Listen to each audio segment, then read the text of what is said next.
Ambo abantu rero dukurikirana YouTube channel yanyu yitwa Gikompora TV.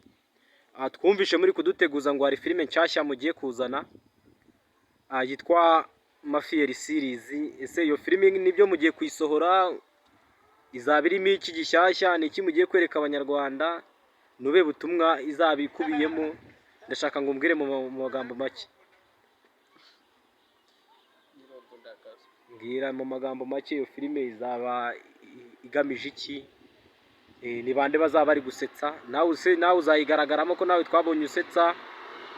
Ndashaka nyine utubwire mu magambo make. Tubwire Toto, dore wageze mu kiganiro, ubu ngubu turi mu kiganiro.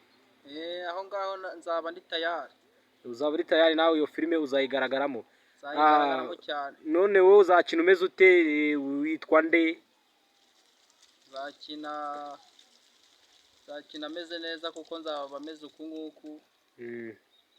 Nzaba nitwa Gikompora TV.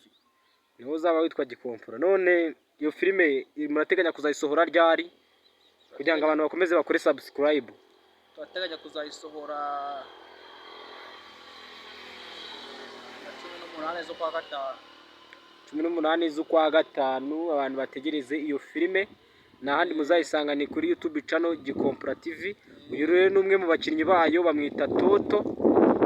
Niyo mazina, sinzi niba ariyo mazina azakoresha, ariko yababwiye ko azakina yitwa Gikompora.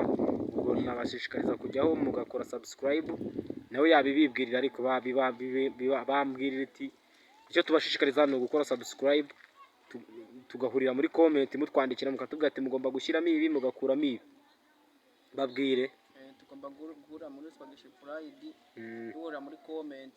Yego, gerageza uvuge cyane gukora ibi nibi. Yego.